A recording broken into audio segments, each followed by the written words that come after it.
Welcome everyone. As you're probably aware, I'm fairly new to C4L, and I thought it was probably about time that I explained my background. So a little bit about me. So, where was I educated? Well, if truth be told, I left school at juniors. I didn't go to secondary, didn't go to college, didn't go to university. I decided that that wasn't for me. Unfortunately, that's led to a quite slight dyslexia, so when I spell things, the letters are all there but in the wrong order, which is fine. But then at 16, I decided to indulge myself in a job in a local ironmonger's. And yes, it was like Arkwright's. And that really taught me how to sell. So people would come in for something and they'd leave with something entirely different. So then I moved on from there after a couple of years, and I went into the company that everybody knows as IBM.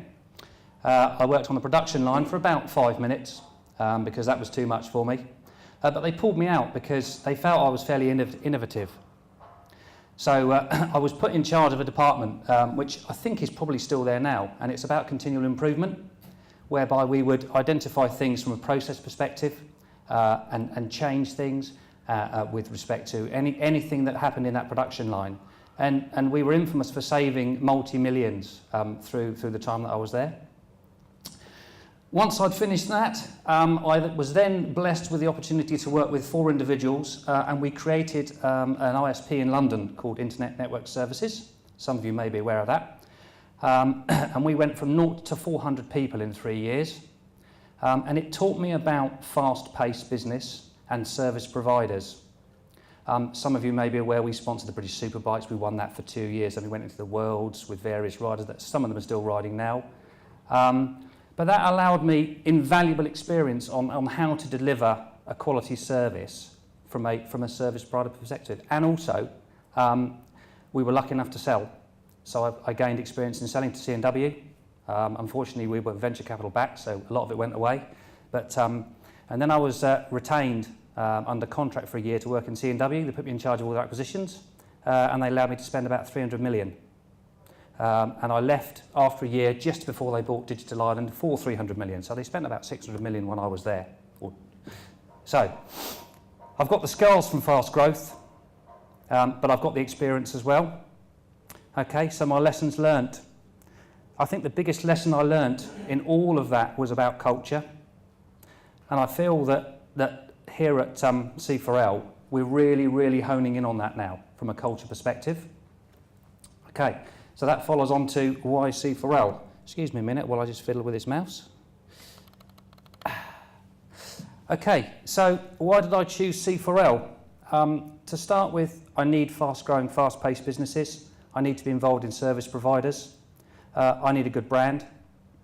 And more importantly, I need good people, and I need to be inspired. And Mr. Hawkins definitely inspires me, even though he embellishes JIT just in time. Incredible. He was writing this proposal not 3 minutes before you all came in the room, much to Mr. Barter's dismay. Okay, so moving forward, why C4L? So as you can see, there's our vision statement. I'm not going to read it out to you because I'm sure you can all read, unlike me. But a great culture starts with this vision statement. And these simple terms of phrase guide a company's values and provide it with a purpose. And that purpose in turn orients every decision that we make.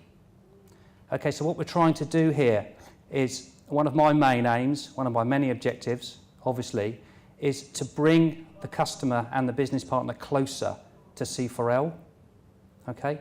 Even to the extent of we want partners to come and work in our offices. We have customers there constantly. It's really, really important. Okay, so how does our culture set us apart?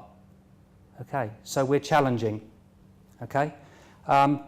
We push the business really, really hard. I'm sure all the guys that work with me here will vouch for that.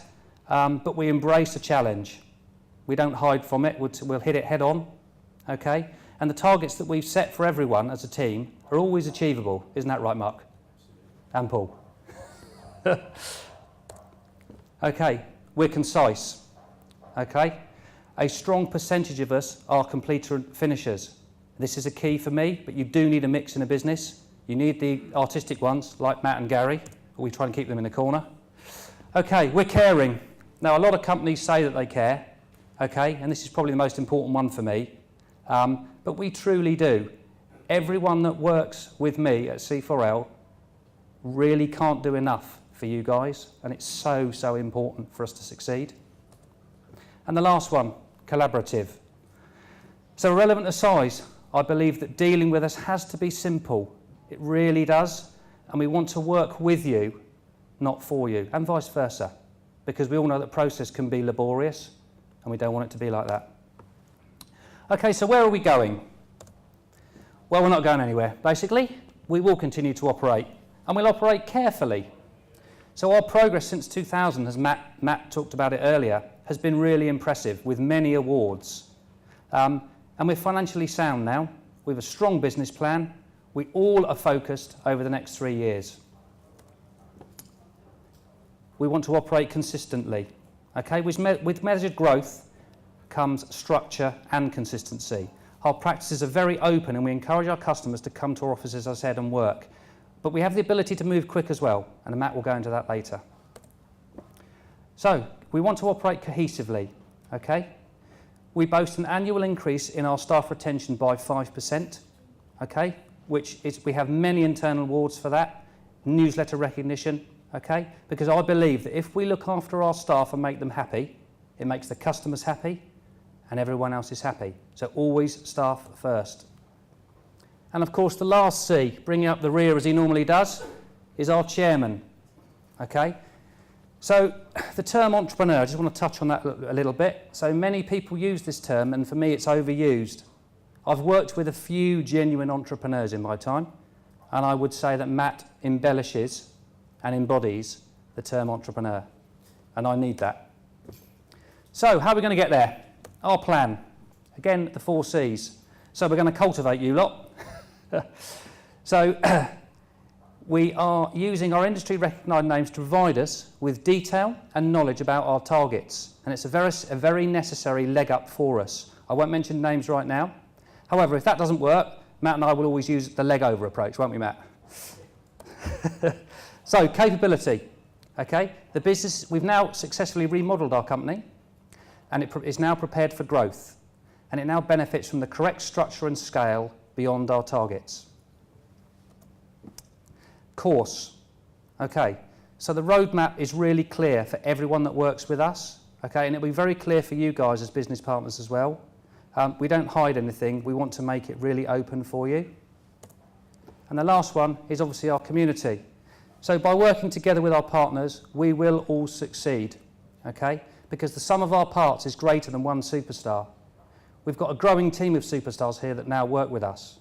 And with the right culture and focus, we cannot fail to win. Okay, so that's it for me. Thank you for listening.